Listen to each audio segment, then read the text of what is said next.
Welcome everyone at the Innovation Café. For the people that have not been at the Innovation Café before, and even before the whole lockdown started, we are a networking event, usually at our home location, Kazerne, in Eindhoven. And we always organize talks with the on tech, design and knowledge, and what's happening in the region here in Eindhoven. And we do this together with our partners. We organize talks or workshops or discussions or whatever. And afterwards, there's always drinks included as well. But due to the lockdown, we had to go online. So we've been doing this for quite a long time already, but we're very happy that everyone is not too Zoom tired and still joining us here today. This edition has been made possible by Art and Tech Society. And I want to give the word to Mayra, who is the representative of Art and Tech Society, to explain you a little bit about this organization. Yes, thanks a lot, Margot. Good afternoon, everyone. You can put the video on if you want, because it's a very limited audience, so it's nice. Will be nice to see you all. Art and Tech Society is a new foundation in Eindhoven that we want to. It's very much oriented on nature-centered prosperity, and for that we use art technology for sustainable innovation. So we want to change the mentality of people in order to start creating a better future. And about this talk, I remember that last year or 1.5 years ago, I was in Mexico, and my mother talked to me about Bolivia, that has been of the first countries to introduce the rights of Mother Earth as part of their constitution. And I found it extremely interesting, because then that means if nature has a rights of more voice in our society, I think a new completed society can be created. So I found looking on internet and also in some newspapers, I found the name of Erno, and then I asked Erno Eskens to give us a presentation. So I will give a little bit intro to Erno. Erno is a philosopher, a political scientist, author, publisher, and cultural entrepreneur. And one of his more known books is Democratie for Animals, but has also been published other books like Bestly History of Philosophy.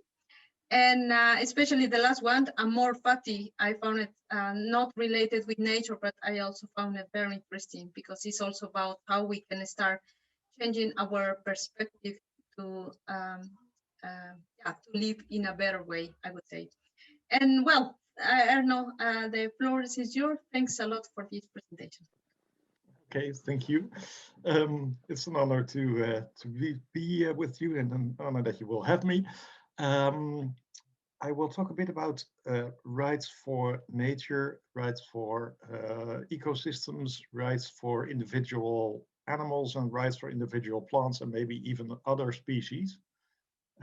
So what I will do is ask ourselves the question, how can we protect nature in a way? And of course we can all do this individual by changing our behavior and be a better consumer and reduce our footprint.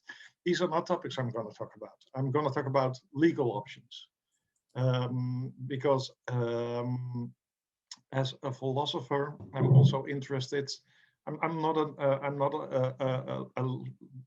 don't have a legal background myself. I'm a philosopher and a political scientist, but I'm interested in how we can settle things in a more permanent way, and not being dependent on individual change, but also have the political discussion, how we're going to organize our society as a whole in order to protect living beings in a better way. So that's my interest. I published a book called Democratie voor Dieren. Unfortunately, it's not in English, but it's about democracy for animals, as the title already makes clear. And in this book, I tried to see how far we can go by granting rights to animals. And I see one in the camera. That looks good. Great. So And the other book I wrote was about human-animal perspective, or at least the perspective of the humans on animals, and how that has changed in due course of time. And this was also my PhD. So what I will try to do now is to take you through some developments in the legal field and see what the main developments are and if they're interesting for us to develop even further. And I will do this by showing you a small PowerPoint.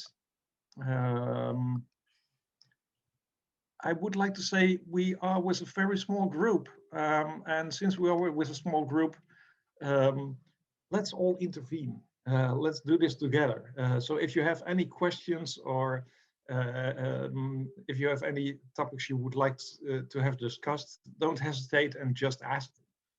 Even in the midst of a sentence, I don't care. So it's good to have some sort of conversation. So Myra already mentioned that there are developments in protecting nature as a whole. And this is what I will do. I will go from big to small. I will start with protecting nature as a whole, and then go to the smallest creatures, and see what we meet in between. So the first option we have to protect nature in a legal sense is to say that everything is connected, that nature as a whole should be seen as something that has inherent rights, and that these inherent rights should somehow be given a place in our legal textbooks and in our laws. This is indeed the option that has been put forward in especially South America. Myra already mentioned Bolivia. I think in Ecuador as well, there is in the law that nature is has to be seen as a legal person. And there were a lot of demonstrations in South America against pipelines, against big oil companies, against cutting down parts of the Amazon. And the Buen Vivir movement, I think, is one of the big movements there. That's a movement that has a life philosophy, and this life philosophy entails also that nature should be seen as our mother nature. They call it Allpa Mama, and I think the other words for it is Gaia. And Gaia is one big organism. So everything that lives on the earth is one big organism and should be protected as one big organism. This idea has also been put forward in Western culture by James Lovelock, for example, who wrote about Starship Earth and all its inhabitants as one living being. And it's an appealing idea because, of course, everything in nature is connected. I mean, look at simple things as the weather, how that is connected with living beings around the world, and with water and all our emission gases, etc. It all has influence. Everything we do has influence on ecosystems around the world, and ecosystems around the world have influence on our lives, because if they don't function, we don't function as well. So it sounds very logical to protect nature as a whole. But then, of course, the question is, how do you put that in law? How do you put it in legal writing? And this is quite difficult, actually, because you can say that nature has intrinsic value, but at the same time, you would like to go to your work and you would need a road. And if you make a road, then you will have to cut some trees and remove some animals. And then you are not protecting the nature as a whole, but you are in fact devising it in parts and harming it. So for human beings, it's quite hard to protect nature all the time. And it's quite hard to protect nature at every inch of the earth. So there's a difficulty here. Of course, the idea of nature being our big mother and being a person is still appealing, even though we might have to harm her at certain levels. But the question then, of course, is if you put this in law that nature as a whole should be protected, and you allow an infringement of this nature, so if you allow Mother Nature to be harmed at one point, why don't you allow it on the other points as well? So you immediately have a precedent set. There is one infringement of nature is allowed, so why not all infringements? You harm nature at one point, why can't I harm nature at another point? No, it's very hard to deny one person the right to harm nature if another person can do it. So in legal terms, the concept of Mother Nature, in my view, is somewhat difficult if it encompasses the whole Earth. So then, of course, we have the option of sizing it down a bit and saying, well, okay, we can put this road here, but the fields beside the road, we're going to protect them. We call them special ecosystems, and we give them specific rights as ecosystems, as well-defined ecosystems. And this is an option that is now being investigated in many countries, I guess, and is also working pretty well. So let me just give you a few examples. In New Zealand, the Whanganui River was given legal personhood. So maybe I should explain what legal personhood is. Legal personhood means that for the law, this river is being seen as a person. And since it is a person, you can do it harm. And since it is a person, it also has the right to defend itself. That means it has the right to appoint an attorney and to be represented in the courtroom. And this has specific advantages. The advantage is that, let me give you the example from the Ganges River. The Ganges River was highly polluted. And why was it highly polluted? Well, not because there were no controls of people throwing stuff in the river. There were actually there, but the fines these people would get were not invested in making the water clean again. So because the river was not a legal person, the river itself could not receive any money, any fine money. So the money would go to the state, and the state would build new roads or put it in housing or whatever project they would prefer, but not in the river itself. So they wouldn't clean the river. So the more the river was polluted, the richer the state got, and the better the health system became, to put it a bit bluntly. But the river itself was still suffering. So they changed the system in India. They made the upper river of the Ganges a legal person, and now you can be sued by the river itself. And the promising part of it is that the money has to be given to the river itself. So and that also means that the money that the river should get should also be in some sort of equilibrium, in a sort of balance with the amount of harm that is being done to the river. So polluters now actually have to pay for what they are polluting, and they have to repair it. And this is being done by giving this Ganges legal personhood. Now, of course, the question is, how are you going to do this? The Ganges, Ganga itself is not able to go to the court, so it needs representatives. And I think around the world, people are looking for ways to organize the representation of ecosystems. And So in case of this Whanganui River, for example, they put forth a council, and in the council, the locals who live along the river have a vote, but also the government has a vote. And that way, that seems to work pretty well so far. I mean, people are still experimenting with this. But the question, of course, is always who's going to represent the river.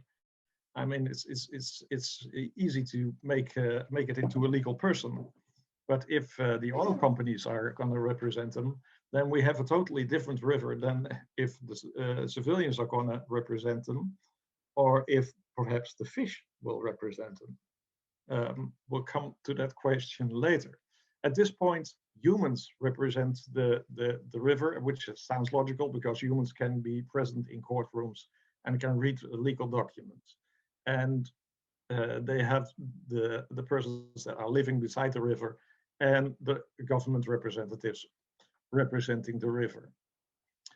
This is working pretty well. So now there's also a mountain that's be giving the same legal rights. And I know in the Netherlands, the Dutch Party for the Animals is pleading for legal rights for the Waddenzee, our sea at the north of the country. And also certain rivers, small rivers, are under investigation if we can try to make a council like this and give them legal rights.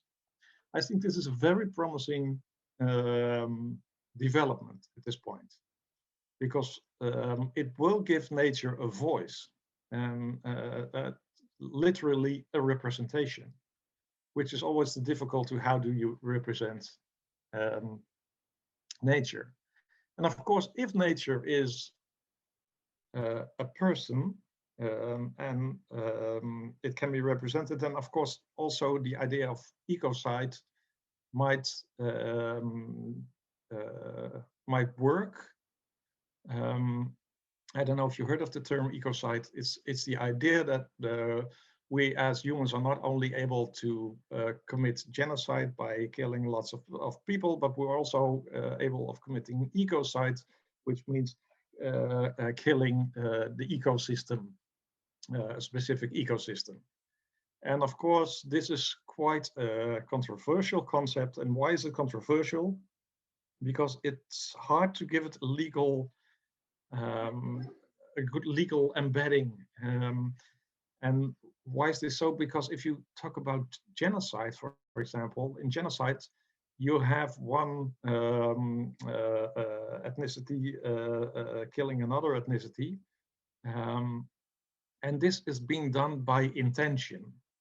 But a lot of pollution of the earth is not being done by intention. That is, it's very hard to prove that oil companies are polluting rivers in Nigeria, for example, on purpose, with intent. They are polluting the river because they want to have the oil, and the pollution is collateral damage, but there is no intent. So of course you can say they're neglecting the responsibility, etc. But the idea of genocide also,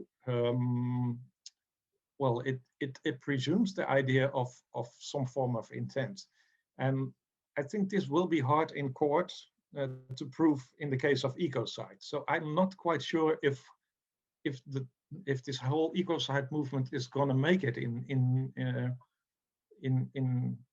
the field of the legal world.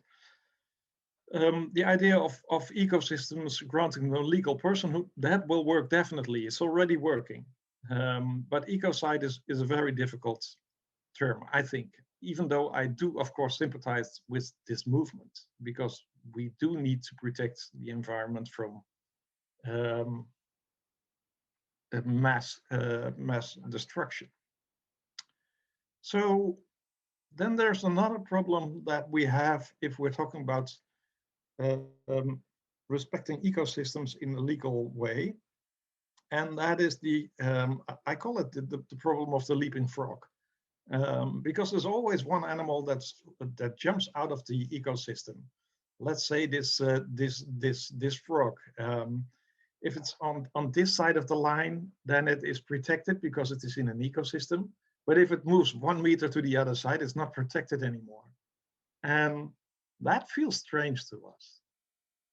We have I think most of us have the intuition that animals should be protected regardless if they are 1 meter more to the left or 1 meter more to the right.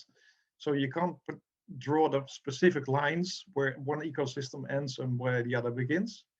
And you can't contain the animals or the plants for that matter in specific ecosystems. So it's a bit of a blurry concept. Having said this, we have a lot of blurry concepts in our life. Let's say our neck, for example. Where does it end? Where does it start? Nobody knows where it ends and where it starts. But we talk about necks all the time and it works perfectly well. So we can work with blurry concepts. But the difficulty is more the protection of the individual animals. What happens if one animal leaves a protected area? Is it then free to be hunted, or how does that work? Nobody has an answer to this question as yet. So one idea would be, of course, to protect the individual animal. So let's look at that. And there are two ways of protecting animals or plants, for that matter, things that move. Plants move as well.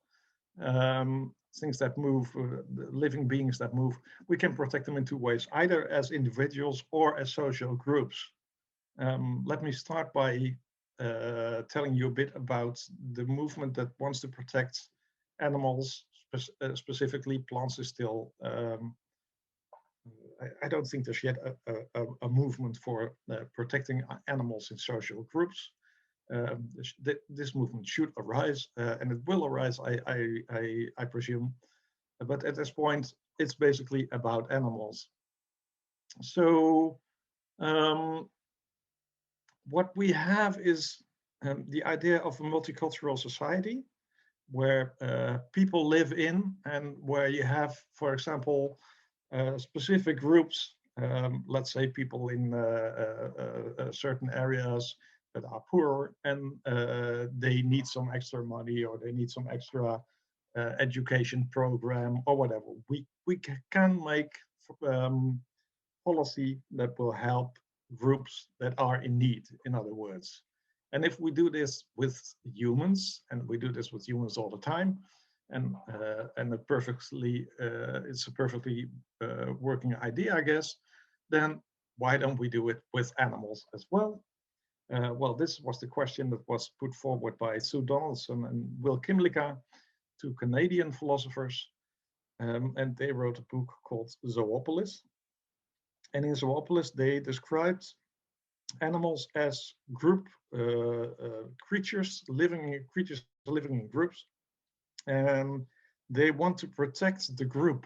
So let's see a flock of birds, for example.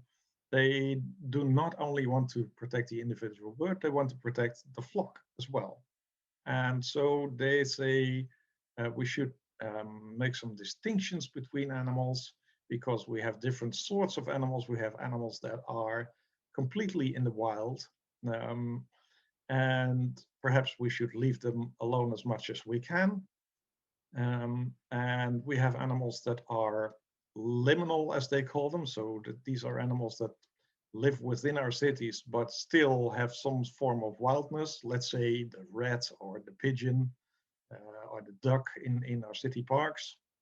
And they are able to move around and to fly away if they want, or to walk away, yet they live within us. We should find specific rights for these sort of animals. And then there are animals that we keep, like pigs or cows or cats or whatever, and they should have specific rights as well.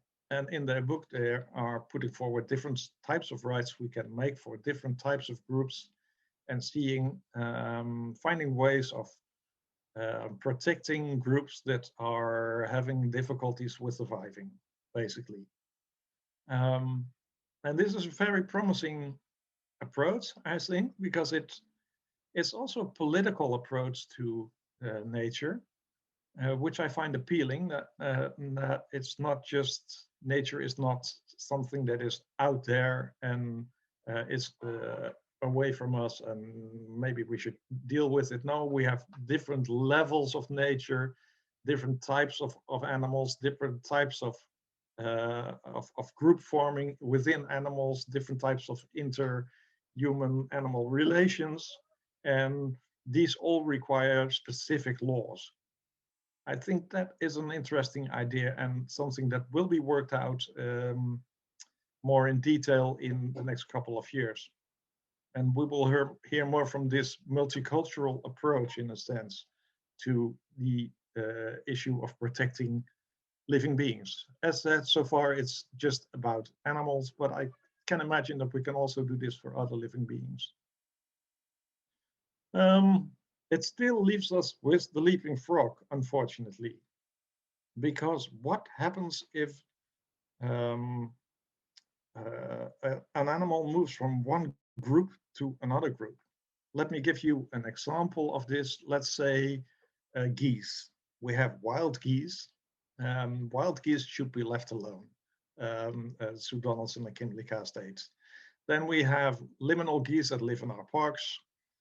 They should have limited protection, but should also be given a lot of freedom. And then we have the kept animals that should be treated as kept animals in the best way we can, but still are being kept. And of course, the idea of kept animals is in itself a very complicated idea, and maybe something we should reject altogether. But at this point, we do have kept animals, and Donaldson and Kinlicka say, well, we should protect them as such.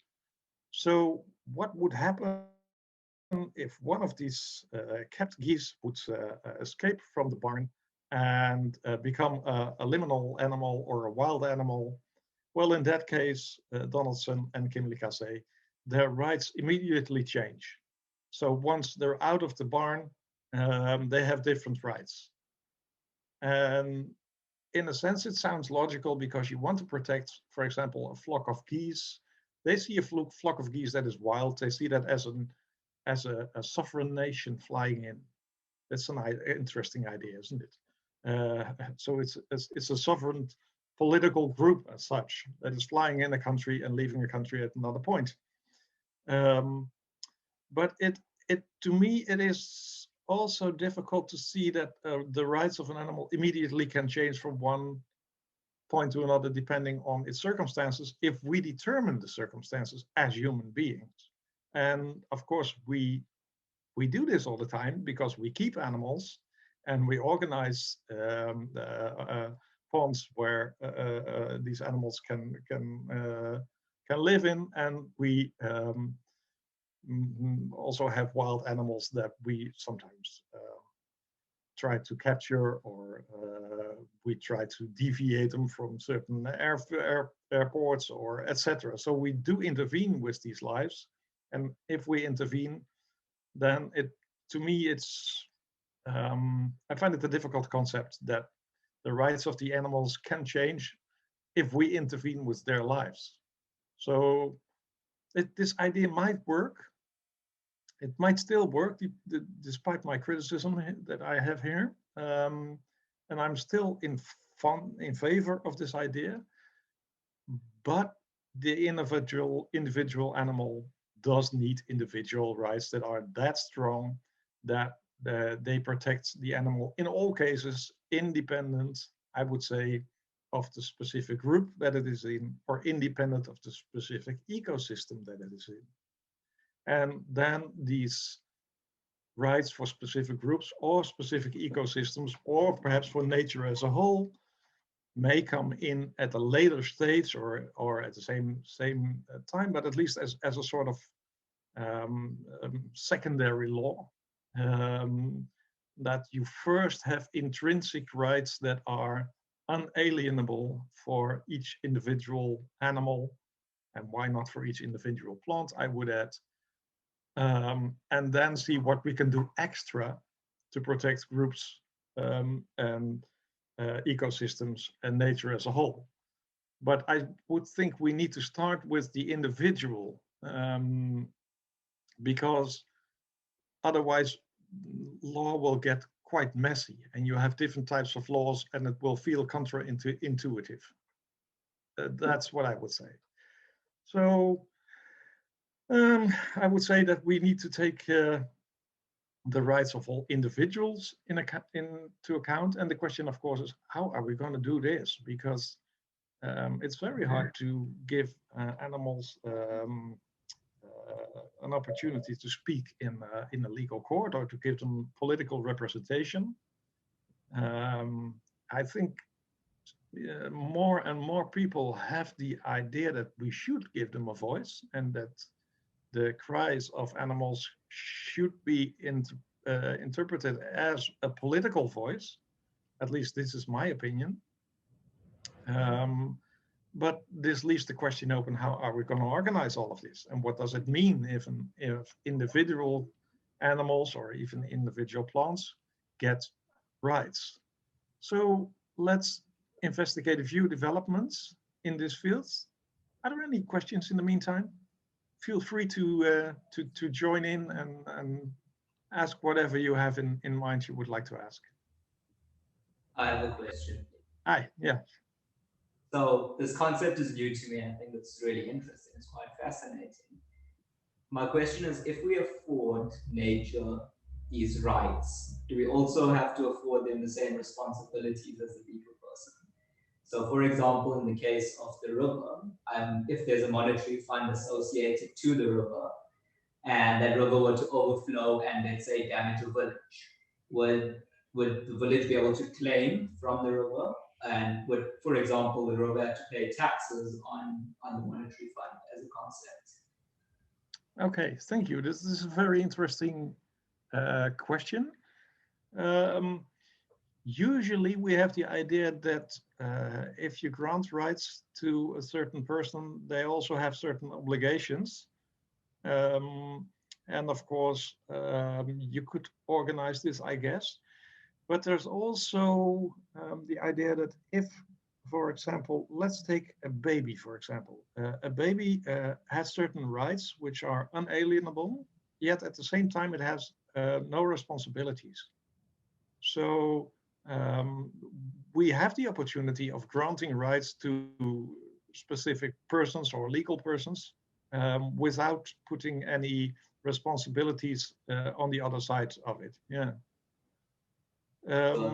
Which leaves the question, if you should do this, maybe it will work if we give the river this much amount of money, that it will also be some sort of a fund, and that the harm the river does can be repaid by the river itself. It might, but it sounds to me a bit complicated. I think the most easy way is to keep it lean and mean. And just give them essential rights and not complicating it any further. But maybe we should simply try both options. So I find your idea quite interesting, actually. Yeah. Cool. I like the perspective that you shared about babies and consider that we give them rights without the responsibilities. That's interesting. That's interesting. Thank you. Okay. So we were going from big to small. We have discussed the idea of giving rights to nature as a whole. We've discussed the idea of giving rights to certain ecosystems. We have we came across the leaping frog problem, and we found that this problem also is there if we are going to protect specific groups of animals, because animals sometimes change from one group to another. And we then came to the idea that we may need, at least that's how I see it, individual rights for individual living beings. And let's see what the developments are at this point. So first go back to the very beginning of the idea of granting individual rights to individuals is, of course, an idea that, well, it actually stems from the Roman law, the Roman natural law, but it was given its modern form by Hugo de Grotius, a Dutch philosopher and lawyer who's put forward the idea that each individual has certain unalienable rights and that these rights have to be respected by any person and by any legal authority and by any state. And that this right is, well, it's more important than the right of a certain state. So this makes, for example, the idea of genocide possible. The fact that a state may put in its law that we simply can kill a group of people will not hold because we still have these unalienable rights as individuals. This idea is put forward by Hugo de Groot as at first and was later, of course, put in a Universal Declaration of Human Rights. I find this a very appealing idea that you give certain unalienable rights and that these rights are somehow linked to the persons we are as human beings. That is, we are animal rationale, as Hugo de Groot would say, also a term that he took from the Romans. So we are animals and we are rational animals. That means we have, as animals, we do need some specific types of protection. And as being rational, we do need to have the opportunity to develop ourselves. These two ideas of protection as an animal, as a living being, and the idea of developing yourself may also be applicable to other creatures than just human beings. And this, of course, is an idea that's on the rise since, I think, a few centuries. It started all, I think, around the end of the 18th century, when Mary Wollstonecraft wrote her book on female rights, a vindication for the rights of women. Then immediately there was a satirical book coming out by Thomas Taylor, and it was called A Vindication of the Rights of Brutes. That means how to protect the rights of animals, basically. And he there put in some ideas that sounded ridiculous at the time, but were taken seriously 1 century later by Henry Salt. And Henry Salt is a British humanitarian, as he called himself. So he was in for all types of social reform, socialism, socialist, feminist, and also someone who was interested in the idea of liberating animals. As we can see here, he's liberating an animal from a cage.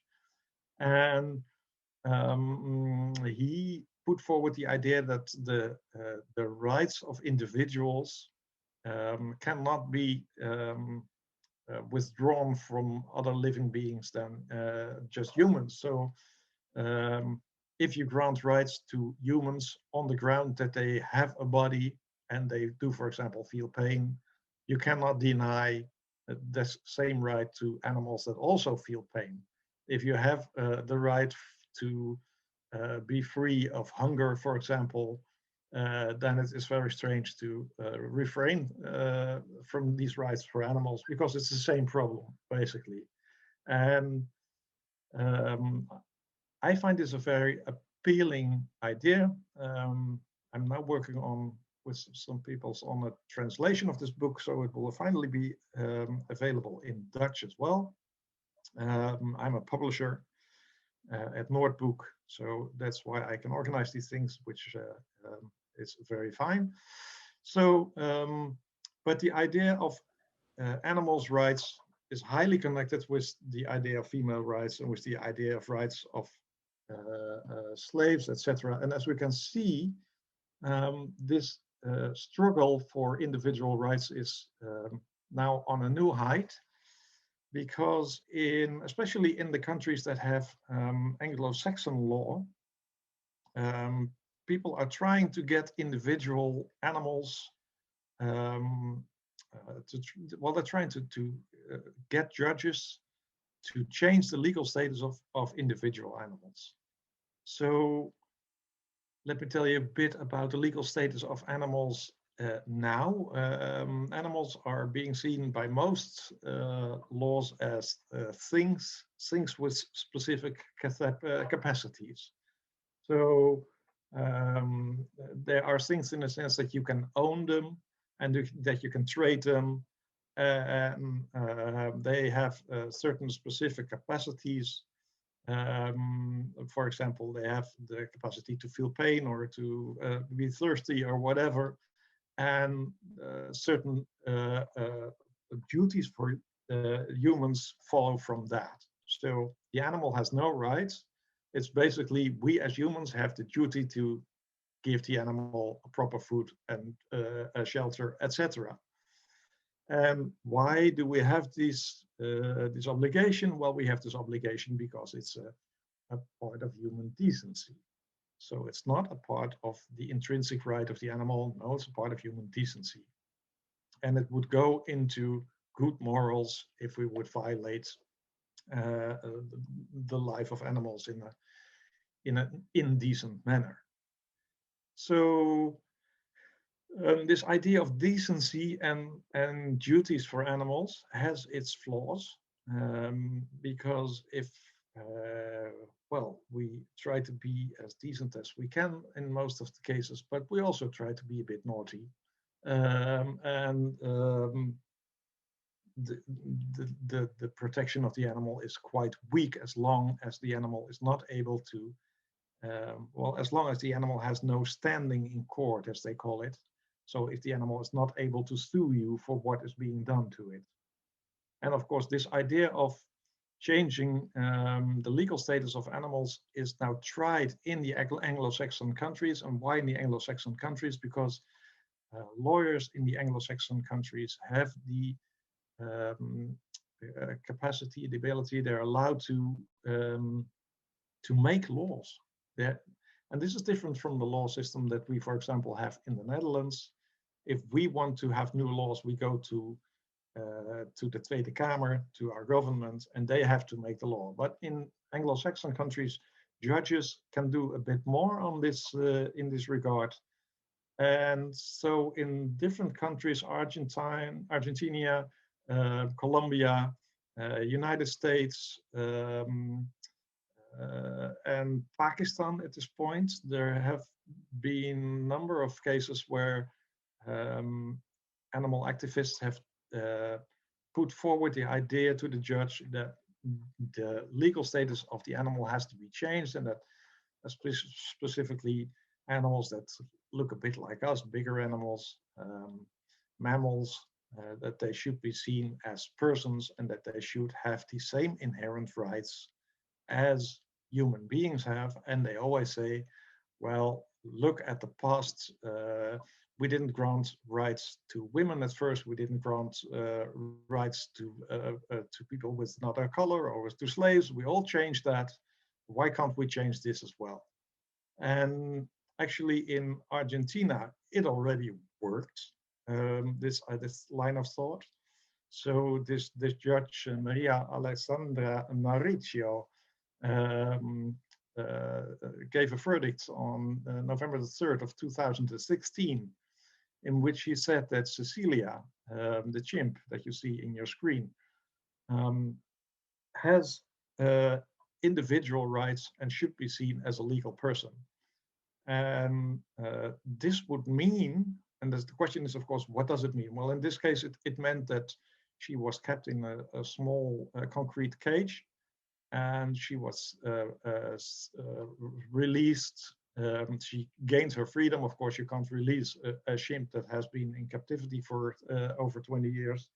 So they released her in a sanctuary where she's in a semi-safe environment, and she's now living a free life. and she has the right to sue persons, and she also has the right of to have her own possessions. So this is also an interesting idea. If you see animals as legal persons, for example, a duck can be the owner of its own nest, which is very intuitive to me. It sounds logical that the nest is not mine, it's from the duck, it's the duck's nest, right? But if for the law, a duck does not own a nest at this point. We can change these sort of things by changing the legal status of the specific animals. It's being done in Argentina. It's more recently, last year, being done in Pakistan with an elephant called Kavan. And Kavan also lived a pretty miserable life in a zoo, and is now released to a wildlife sanctuary, and has its own passport because it's a legal person and it's seen as a person and therefore has a passport. This idea may sound strange to you, but keep in mind that we can do a lot in law. And for example, Saudi Arabia gave a passport to a robot Sophia, after Sophia giving an interview on an investment conference, and she performed that well. The Saudi Arabia government decided that she deserves a legal status and gave her a passport. So we can be creative with the law, and if it works, then it works, right? So, and this is Kavan in her natural surroundings. Natural, of course, not really natural. Unfortunately, she's now more in the wild, and she's finally meeting other elephants. She lived alone for decades, which is for a social animal like an elephant really a disaster. Okay, so the ruling of the Pakistan High Court was that do animals have legal rights? The answer to this question, without any hesitation, is in the affirmative. Like humans, animals also have natural rights which ought to be recognized. It's a right of each animal to live in an environment that meets the latter's behavioral, social, and physiological needs. This was the verdict. And of course, it's very interesting because if we can do this in Anglo-Saxon countries, it will start also a discussion in countries which have another legal system. And we will have to debate worldwide, I guess. Meet Chucho. Chucho is a bear from Colombia. A lower court said she was a legal person, but unfortunately, the higher court of Colombia has given a verdict that no animal can ever have individual rights. So it's not all working well. Some are working well, some are not working well. The fun is that in Anglo-Saxon law, you can keep on trying, putting forward these type of cases. So this was the verdict of the lower court, and the lower court said that the habeas corpus, that is the right to be seen as a legal person, is not just suitable for humans, but also suitable for animals. Unfortunately, it didn't stick at the higher court. So in the United States, they also have this Anglo-Saxon legal system. On the right, you see Stephen Wise. He's a lawyer, and he has an organization called Non-Human Rights Project. And they are going from one state to another in the United States to see if they can get certain animals out of cages and getting legal personhood. And so far they've not, well, there are two ways of looking at it. They've not been successful in the sense that they did manage to arrange a legal personhood for individuals, but they did manage to have it debated all over the states, and they did manage to have some lower courts organizing hearings. So the idea is being taken seriously at this point.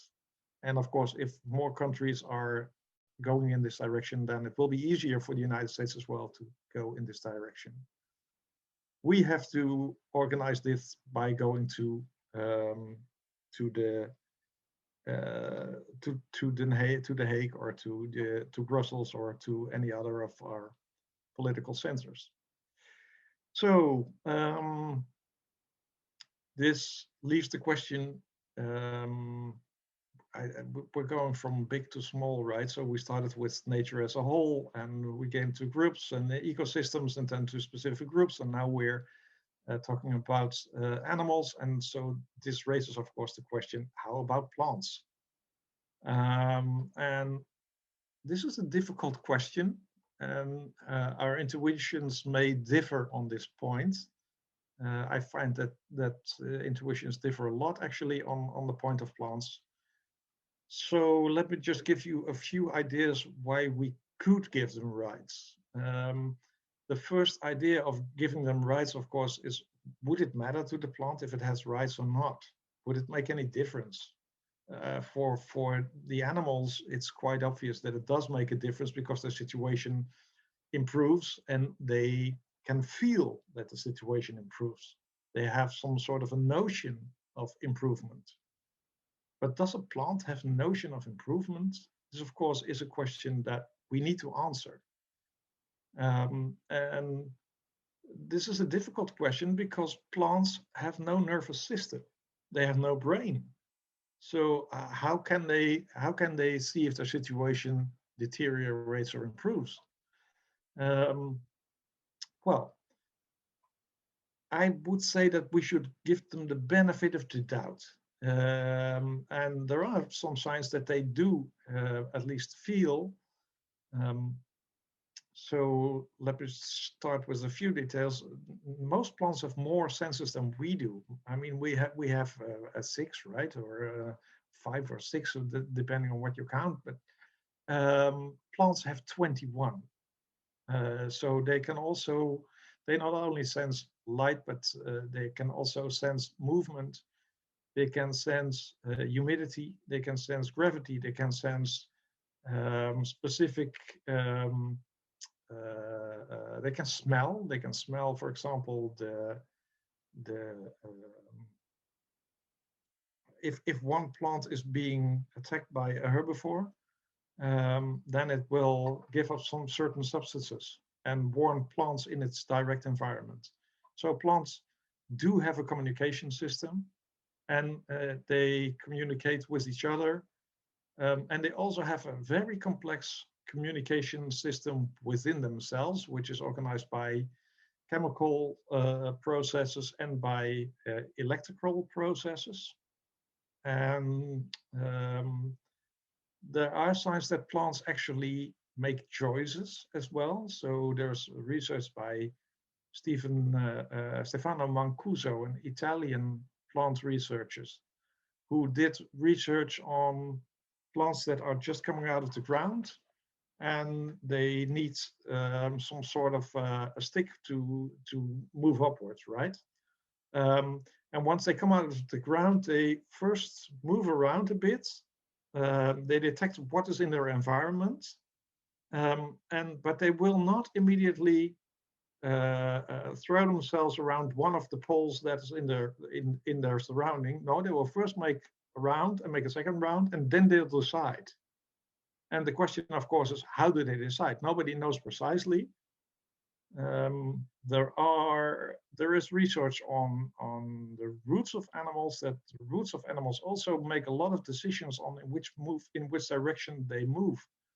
And there is research that indicates that the top of the roots of plants is very sensitive and has lots of sort of sensors on it. And if the majority of the sensors goes into one type of situation, then the plant will not move. only if they all agree or almost all agree, then the plant will make a final decision in which direction it will move, or whether it, for example, will sprout from its original seed. Very interesting research. I'm not quite sure what it all means in morals, in a moral sense, but it certainly makes you think, right? And of course, some people are already saying that we should see plants as moral beings, and that the eating of plants is also very morally objectable, which is a very difficult stance to take, because, of course, we need to eat something. And if we eat meat, then we first need plants to feed the cows, and then we eat the cows. So you better eat the plants first. That's the most efficient. Yet there is a movement that says we shouldn't mow our grass, for example, because if you mow your grass, then the plants will give off these warning signals to other plants. And this is what we call, well, it smells so nice, freshly mown grass. Well, actually, it's the cry of the grass. That's the grass that is crying out and is warning its neighbors. And we shouldn't enjoy this. And if you enjoy it, you're a sadistic bastard. This is an image I found on the internet. So I don't know if you're a sadistic bastard, but at least it makes you think, right? So I'm gonna round up, and then we have some time for debate. Basically, what I've said, we have different options and to protect nature and everything that lives within it. And I would propose not to do one thing and leave the others. I think we should do all of it, because our nature is in a very deplorable situation and is under threat. And let's explore all options. And just as humans have different types of laws that protect them, individual rights, but also group rights, and also perhaps rights as human beings on the earth. Why not do everything and see how these different types of law can all tune in and help us to save nature? That's what I would propose. And of course, if we're not going to do one of these things, and at this point in the Netherlands, we are not granting legal personhoods to individual animals or plants, then in my view, this is anti-democratic, because our democracy has a constitution, and in Article 1 it clearly says all persons in the Netherlands shall be treated equally in equal circumstances. Discrimination on the grounds of religion, belief, political opinion, race, or sex, or on any grounds whatsoever, shall not be permitted. And I would think that if we can show that there is an interest, that animals have an interest, or the plants have an interest, or bacteria have an interest, I don't know where it ends, as long as we can show that they have interests, then this first rule of our Dutch law, that is that we shall all be treated equal in equal circumstances, should apply. So let me give you an example now of, let's say you break a leg. If we break a leg, we get an ambulance. The ambulance will take us to the hospital. We have a healthcare system. Everything will be arranged. But if a cow breaks a leg, which is pretty similar, since it has the same nervous system and it has the same pain receptors and the same brain structure, almost the same brain structure, it probably is quite likely that it somehow feels the same. Yet the cow shall be dragged from the fields by a tractor and will be killed instantly, and will not have any chance of being patched up. So that sounds to me like discrimination. In equal circumstances, we should all be treated equal. If we skip on this rule and say, well, yes, but this applies to humans and not to animals or to plants or to whatever creature has interest, then I think we undermine our democracy in a very dangerous way, because then it will also be easy to say, well, of course, yes, not everybody with interests should be granted the same equal opportunities and the same equal treatment in equal circumstances. So why not discriminate women as well? You open the door to all types of discrimination, in other words, if you do not apply the principle in a consistent manner. Having said this, we don't know precisely what the consistent manner is. This is the difficulty we're faced with. Nobody knows precisely what will happen if we apply this principle to animals and plants and other living beings. Some philosophers are investigating this. I think it's a group of a few hundred in the world. It's not a big movement at this point, but the idea is catching on. And the idea of speciesism, the idea that you should not discriminate specific species, and that this is somewhat similar to sexism or racism or whatever, I think it is catching on. And I think it's an interesting idea because, well, we should develop our democracy in a further manner. And it's not just the Dutch law. This, of course, is also in the Universal Declaration of the Rights of Man. It says we should not discriminate. And the last sentence says we should not discriminate on property, birth, or other status, for example. Well, most of the animals are born, and other status is very wide. We can squeeze in any living being we would like. Of course, it says Universal Declaration of Man, which is limiting our options at this point. And therefore, I would propose to skip the idea of human altogether and simply make a Universal Declaration of Rights and grant rights to individuals on their specific capacities and on their specific interests and needs and wishes. So that's, I think, the direction we should move into. And I guess that's basically what I wish to say. Let me conclude by showing you this image of Lady Justice. Lady Justice is usually veiled, not always, but in a lot of images she's shown as being veiled. And why does she have this veil?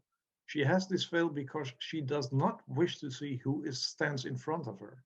She does not wish to see if it is a man or a female, or if it's the prime minister, or just simply us. She just wants to hear what's going on.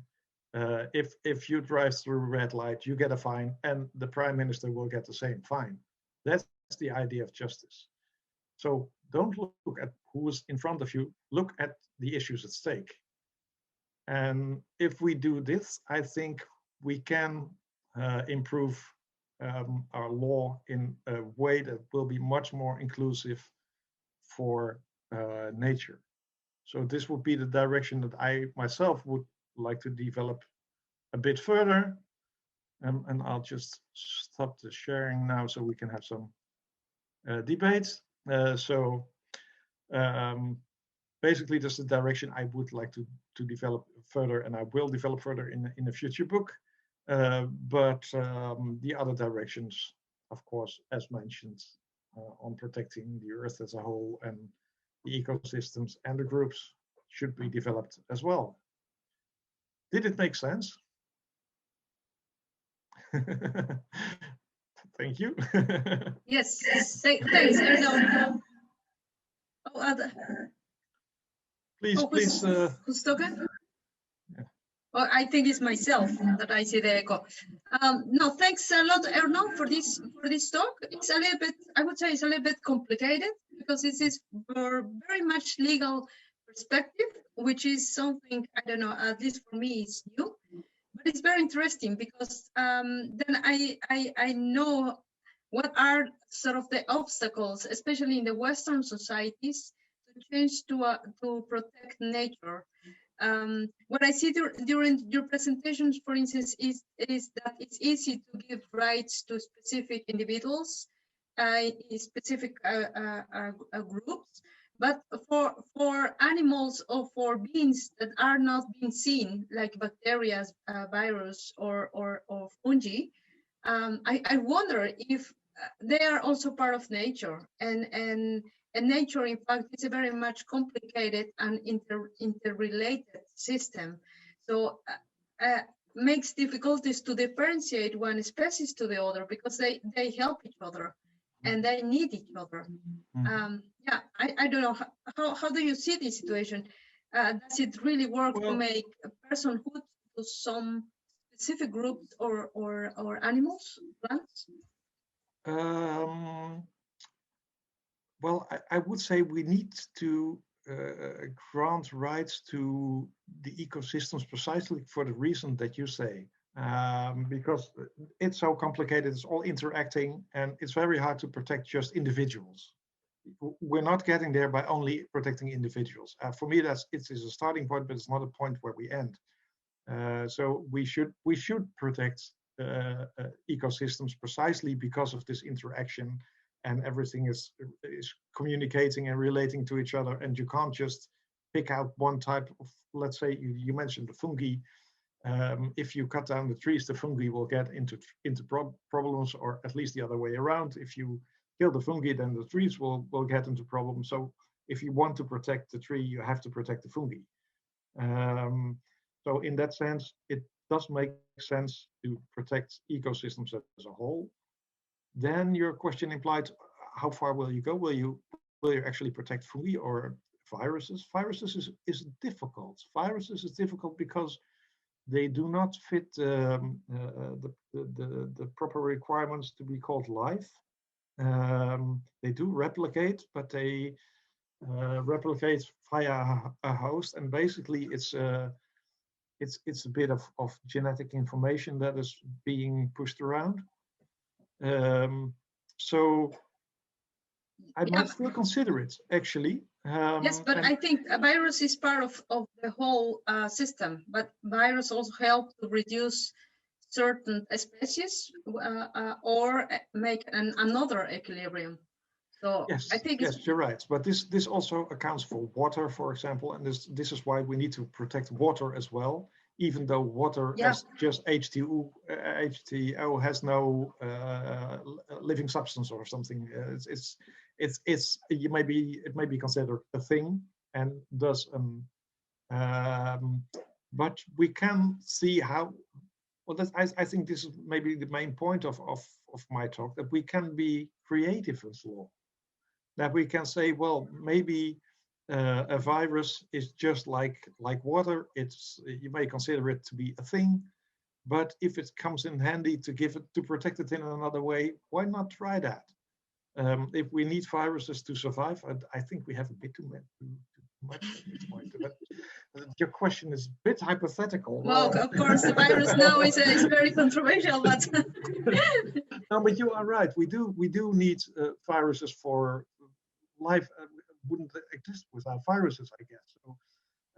So in that sense, you may need to protect viruses as a sine qua non for human life. So yeah, of protection of mountains, or like rivers, or like deserts, even that has only sand. I mean, it's part of we can protect those as these entities as ecosystems, or as the Earth as a whole. And we can protect the individual beings within these systems by different law, by individual law or by group law. That's basically what I'm aiming at, doing everything at the same time. Yep.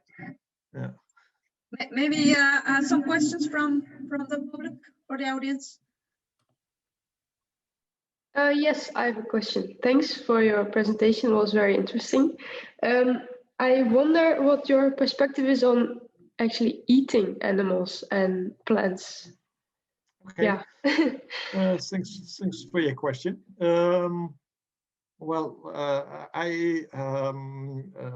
My background is I come from a family where they eat a lot of meat, and I used to be a sports fisher. So I have committed all the sins that can be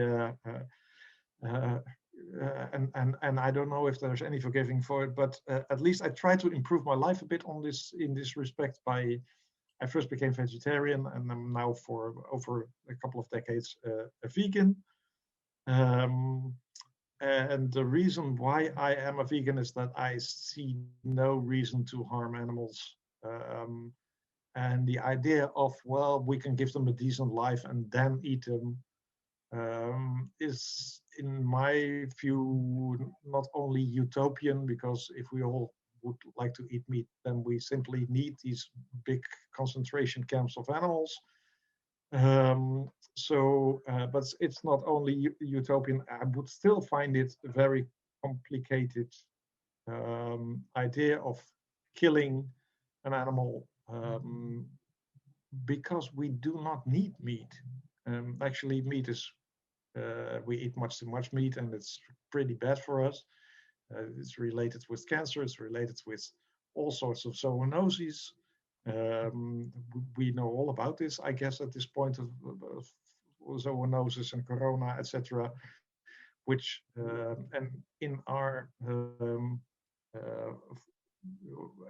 animal facilities, there are a lot of diseases at this point: MRSA, ESBL, bird flu, etc. And it's only a matter of time for these diseases to jump to human beings as well. And even if they do not jump to human beings, we still put them in a situation where they do not have a proper life, where they can't move properly, where they have a very short life, where they often are deprived of the right of sexuality, for example. So it's a very deplorable life, and I don't see why we should keep this system going. And if you eat plants, then of course you would still need to kill a living being, a plant. Well, many plants do grow if you just pick the fruit or eat some leaves. But even if you kill the plants, which in most cases we will do, then it's still a lot better than eating meat, because for 1 kilo of meat you need about 7 kilos of plants or something like that. And so in the end, if you eat meat, you'll kill more plants and kill the animal. So if you make some sort of a utilitarian calculation on how to reduce pain or how to reduce harm, then I would say that a vegan menu is absolutely the best at this point. Great, thanks. Yeah, that was what I was looking for. So you're basically making utilitarian calculation. What is the least pain, and then also for plants, because even eating plants is also killing. Then only eating plants would be the best. Yeah. Yes. Okay. I do think that Hugo de Groot is remarkable enlightening at this point, because Hugo de Groot says that we have a right for self-defense, and the self-defense includes killing other beings if it is necessary for our own life. And this, of course, is if you grant rights to human beings or to any other creature. These rights are never absolute. Rights are something that is put in the dishes of and are being weighed at the scale. So they are never absolute, and in that sense, the rights of animals can never be absolute as well, just as our own rights are never absolute. So the right exists to be killed. If I attack you, you have the right to kill me, and the judge will hear you and probably say you were right if I was that atrocious. So in that sense, and also in the case of, let's say, I heard one time there was a plane that stranded in the Andes Mountains somewhere high up, and people were starving, and they started eating each other. And they were not convicted for that afterwards. Why? Because they had no other option. And we are somewhat in that situation when it comes to eating other life forms, we are on this mountain of the Andes, and we have no other choice than to eat the others. And then we have to decide who we're going to eat. Well, let's eat the one that let's try to minimize our harm. That would be the idea. Great, thank you. We have a question in the chat. Okay. You're saying you put a strong emphasis on litigations and the legal interaction with humans. Did you also consider scenarios where, like contractual agreements, maybe even between animals, how would you balance animal rights against one another? Okay, interesting question. The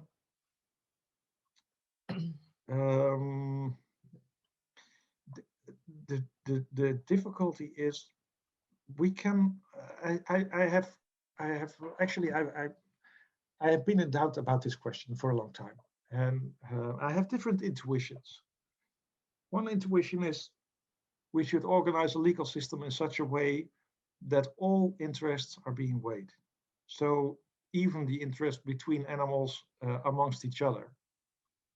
Because let's say if you have a dog on the loose and this dog attacks other dogs and bites them to death, for example, then we do have the intuition that it is a violation of the contract between dogs that they should not bite each other to death. And we do feel an urge to intervene.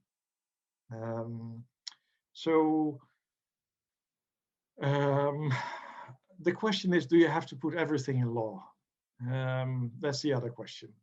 Because if we are to put this social contract between animals amongst each other in law as well, then our law system is becoming very, very complicated. Very, very complicated.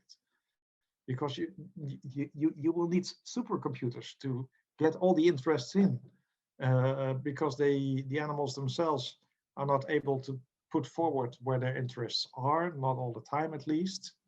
How are you going to weigh everything? How are you going to get all the interests in the right perspective? In how are you going to put them precisely in the scale of Lady Justice? I think that will be very difficult. So my idea would be, even though I do not object to the idea of law, of rights for animals amongst each other, and I do think they have political systems. For example, chimpanzees have political systems, and they do have rights and obligations towards each other. But I don't think this is something that we as humans should put in law. At this point, at least, and maybe in the future. But if we do it in the future, it will be the very, very, very far future, in my perspective. He adds that he's not per se talking about laws, but more about contracts, as in contractual agreements that are based on a consensus. In a way, does that change in any way your answer? Not really, I think. No. Maybe I do not understand the question correct, but I think I somehow answered that, didn't I? Yeah. I think so. It's a bit tricky because I know he isn't. Law is not always about going to court, he says. No, that's true. And there's also there are laws between contracts between humans and expectations, and they're also between humans and animals, for example. And we do, I can imagine that we do have some sort of a social contract with the animals that we keep, for example. And I'm pretty sure that my cat, for example, expects me to give it food at about 5:30, and if I'm not delivering, it will complain. So there is apparently some sort of a contract. Do not complain before 5 o'clock, and afterwards you may. And we both know this, and it works. So yes, there are some types of contracts, but they're implicit contracts, I think. And we do not have to put everything in writing. I also, like, what popped up in my head specifically was also like the idea of Anthropomorphism. I'm trying to think of the right version of that word, but yeah, like it's also a bit. It's a tricky situation when you're applying. I mean, it's already a tricky situation when you're applying human law on a different species in relation to humans, but even when they're in relation to other species, because I mean, they don't comply to human rules per se. Like they have a completely different system. So that's right. But this always also gonna be from our system. Yeah, the first thing you should keep in mind is that this is also the case in the case of babies. This also applies because babies also do not easily fit into our law and are not able to articulate themselves, etc. So in that sense, Yeah, but they become part of our culture. They are part of our system in a way, as in they will become part of it. And while animals might live a life completely different of it, well, and they might already have their own set of rules. if they're wild animals, they probably have their set of rules, and we should not intervene. I think that Donaldson and Kimlicka are right in that respect. But with my cats, the situation is different. Yes. And we do have some sort of a contract, and I should have to stick to it, just as my cat should not be eating my food from the sink or something like that. You know, we have contracts. Yeah. You will only do that when you're not at home. Yeah, probably. So this is probably how it works, which leaves open another implicit question about if it's not only in courts, then where else do we need to respect contracts or rights or whatever? And this, of course, gets us to politics. And I think this is one of the major questions that we are now asking ourselves for the first time. How are we going to represent animals in our political system? Or how are we going to represent plants or other living beings in our political system?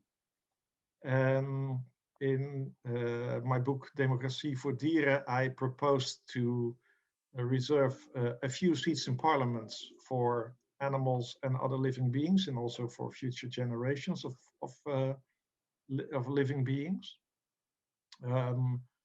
which gained a lot of criticism.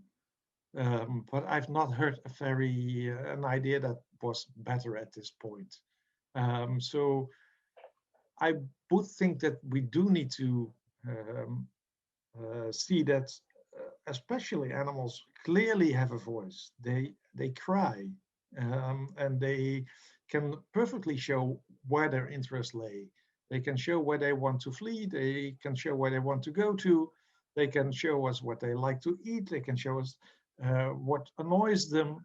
They can show us if they're bored, etc. So, and it is only our unwillingness, which is in fact tyrannical, that we do not interpret these signs as political signs. We should see this this animal behavior as protest signs, saying this should alter. And then of course the question is, how do we get these protesting voices? How do we get them in Parliament? And well, we could reserve some seats in parliaments for other living beings, and another option would be to assign specific parts of the animal and plant kingdom to specific politicians. So we have 150 parliamentarians in the Netherlands.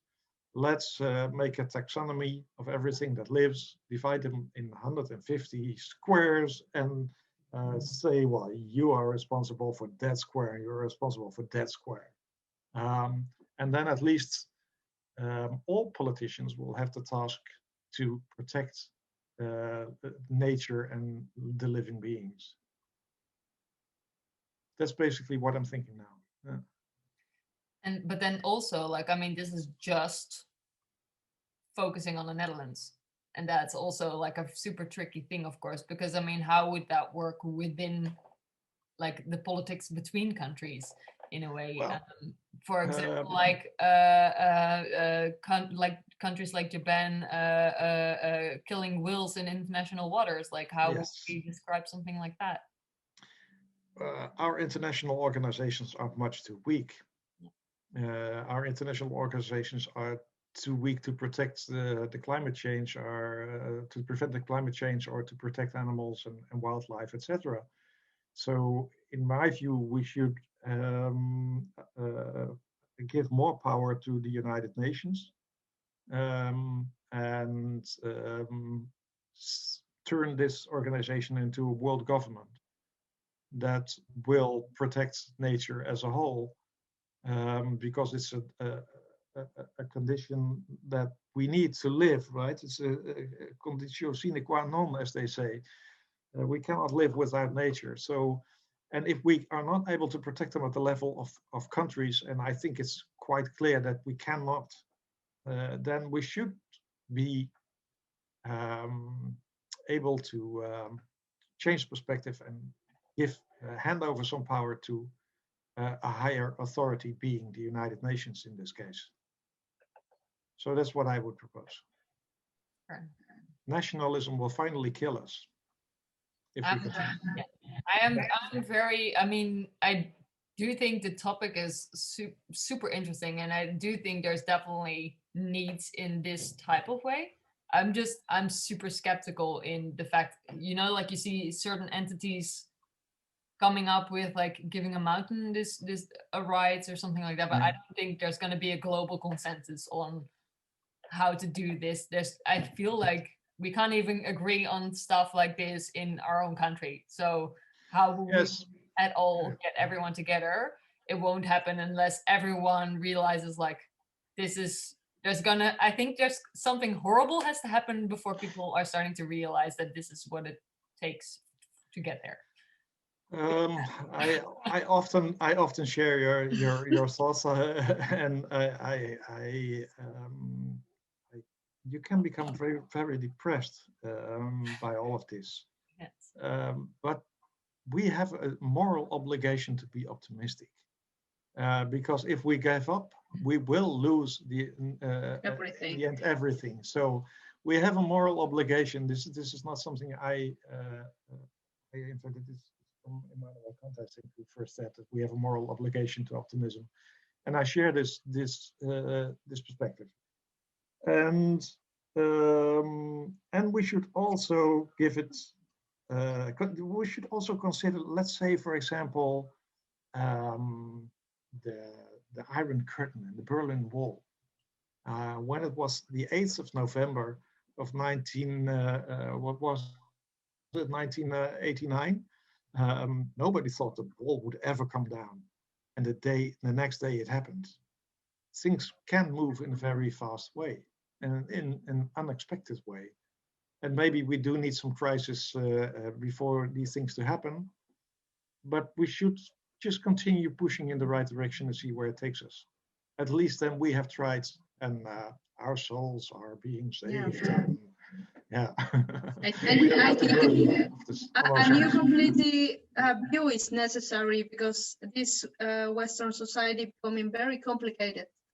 Everything has to be on paper. Everything, we need more laws. We need, and other societies, they are more like following principles, like respect for everyone, like the basic for or following the instinct or the intuition, and that makes things easier than complicated with many try to understand the completely whole systems, interrelations, that makes it extremely difficult, I think. Yes, but I think we do need law in the end, because we are on the verge of killing nature altogether. And of course, law is always a sort of moral intuition that we as people have and put on paper. So it starts with the intuition you're talking about, and with the general feelings that you simply have respect. Of course, that's where we start. But then we have to be realistic. Even in countries that have these thoughts in their system, like say Ecuador or Colombia or whatever, I think they're in the front line of this thought. even their nature is under attack from oil companies, from farmers that need more space, from international effects of climate, etc. So we do need to regulate ourselves. We need to restrain ourselves. And one way or the other, I think we do need to put it on paper. Even though if we just would have the paper and not the intent to actually live according to it, it will never work. Laws that are only on paper are useless. It starts with what you're describing. So yes, we need both, I think. Yeah. We got some addition in the chat as well. Wouldn't it be better to work on hope instead of optimism, as hope deals with facts as well as emotion? Hope sounds fine too. Hope deals with facts as well as emotions. And why wouldn't optimism do that? I think there's a lot of reason to be optimistic as well. Seeing how we are able to change our societies in a very short while. Seeing that we live a completely different life than our parents, for example, did. Why shouldn't our children live a completely different life than we do? I mean, the facts can also give us some optimism.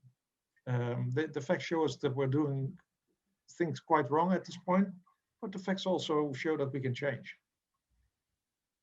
I think also, like, I mean, Corona has a lot of downsides, but I mean, if anything, like, it's given us a different view on like how things could go, and maybe that is a step in the right direction in that way. I guess so. Yeah. I think we should round up a little bit, unless Myra has something to add in the. Oh, if we have only last question, maybe. Yeah, I'm thinking then otherwise we can go to, if there's anyone who has a last question, I would be interested to hear from you. Yes, I would still like to put attention to the fact that it is all about rights, and the opposite of rights is about obligations. And I think if you put more stress on the human decency and the human obligations, it would work out, it would help people to realize what the challenges are. I mean, you gave the example of the baby, and then you said the baby has rights, but nothing to talk about. But I think the parents have a strong obligation to take care of the baby. So instead of focusing on rights all the time, the Human Declaration of Rights was presented to Mahatma Gandhi in 1948, and he looked at it and he said, it's a wonderful piece of work.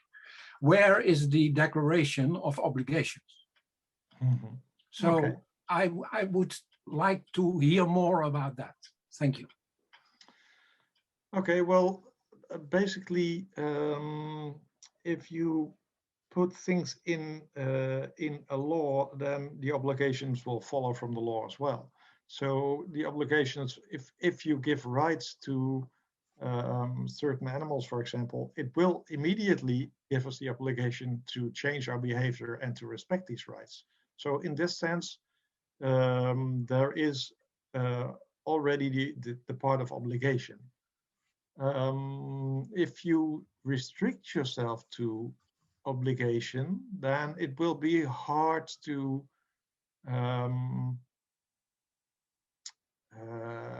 see real change in my view, because the obligation either has to be put in law somehow, which you would need to enforce it, or it will be a moral obligation, which may work perfectly well, but at this point has its flaws. I mean, we all feel moral obligations towards animals, for example, but the animals are in a miserable situation. So, and if you restrict yourself to obligations to take care of the animals, then justice becomes part of charity.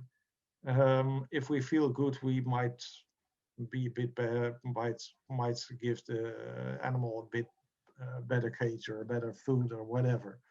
But it will be charity. It will not be enforceable. And I think that we have our history with charity. We have been charitable to women, for example, for centuries. We as men, saying that, well, we grant them the best position in the household and etc. But let's be honest, it was always a way to repress them. And I'm afraid that if we use the same discourse for animals or plants or etc., we are in fact facilitating oppression. So it's already been happening, right? Sorry to interrupt, but I mean, we've had, how long have we been on this planet? And I mean, it's only gotten worse. Oh, well, there's my cat. There you go. It's good that finally animals get a voice in all of this. Yes, that's right. Yeah. But yeah, I mean, it's already, we already had I mean, lots of people are being taught it's human decency to clean up your litter, to not like litter in nature, to take care of animals, to not abuse animals, these types of things, but it's still happening. So I mean, obviously it's not doing enough to enforce it. Yeah. But maybe Hans, wanted to have a sort of balance between rights and obligation. Otherwise, becomes more. I don't know, Hans. What do you?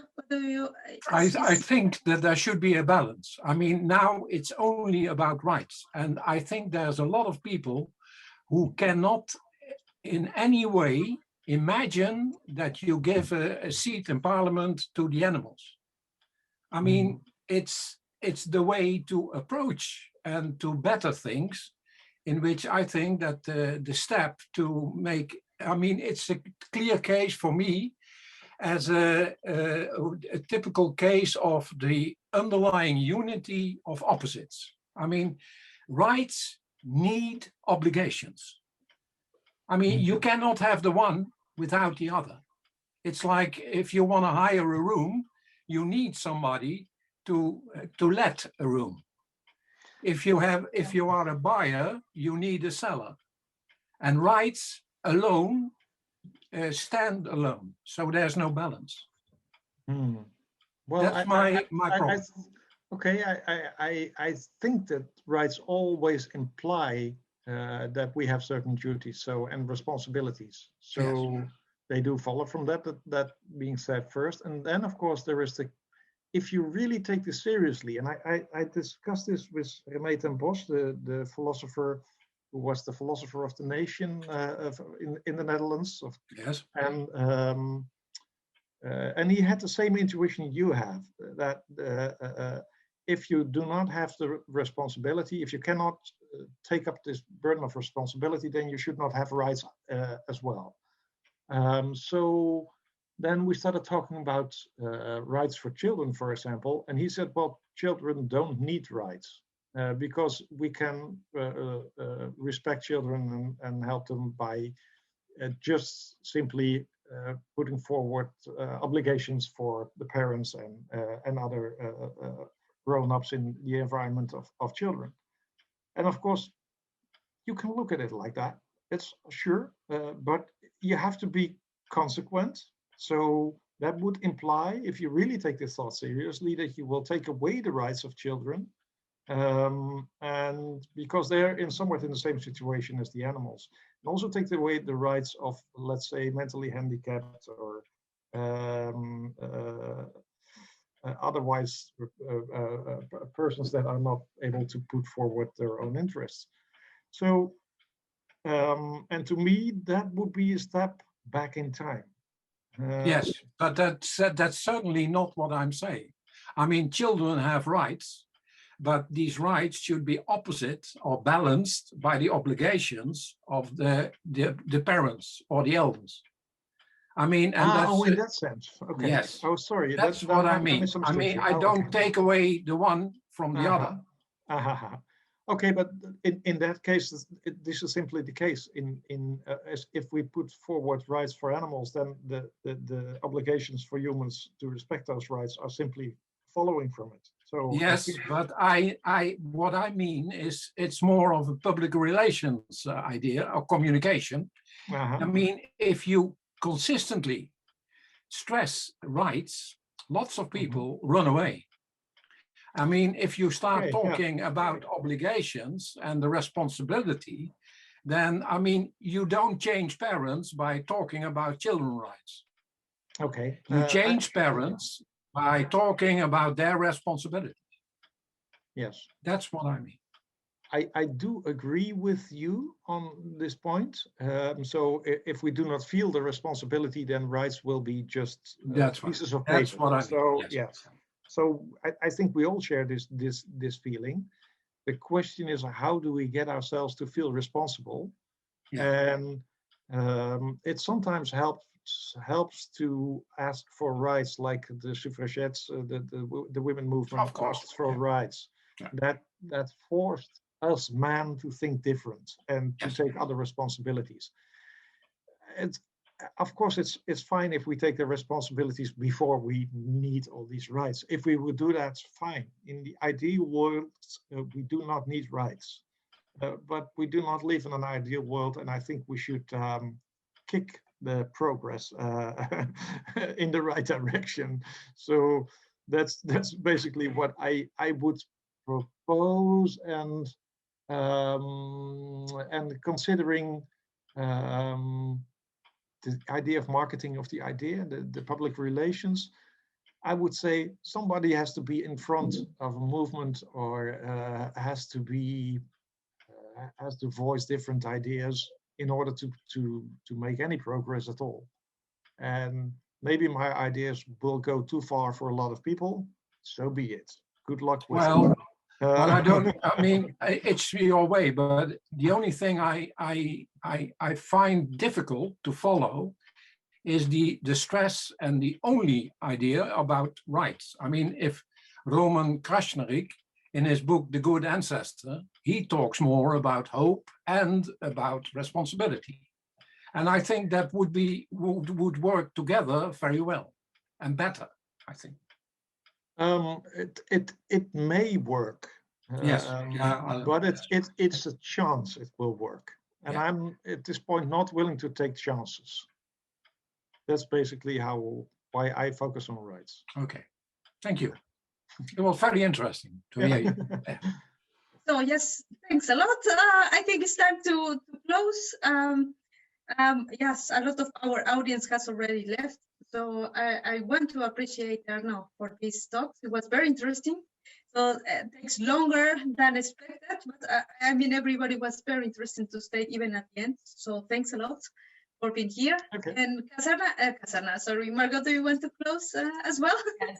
Thank you, Mara. Thank you, Erno, for the talk. I think it's a super interesting topic, and I also think this is one of those things that you could keep talking about forever. Especially because it's so conceptual.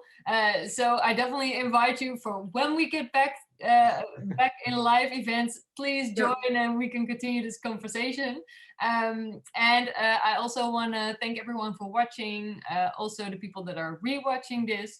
And I want to invite everyone also to join us again next week. So next week we have a talk by Chris Arts, who is going to talk about the issues with antibiotics. So also a very interesting and relevant topic right now. And it will be once again via YouTube first, and then with a Zoom session afterwards. So the usual concept as you're used by us. Yeah, thanks everyone. I want to let you know that if you want to see more of the program, you can go to our website, ehvinnovationcafé.org. Yeah, we hope to see you again next week. And, thank you. Thanks a lot, everyone. Bye. Have a nice evening. Bye-bye. Bye.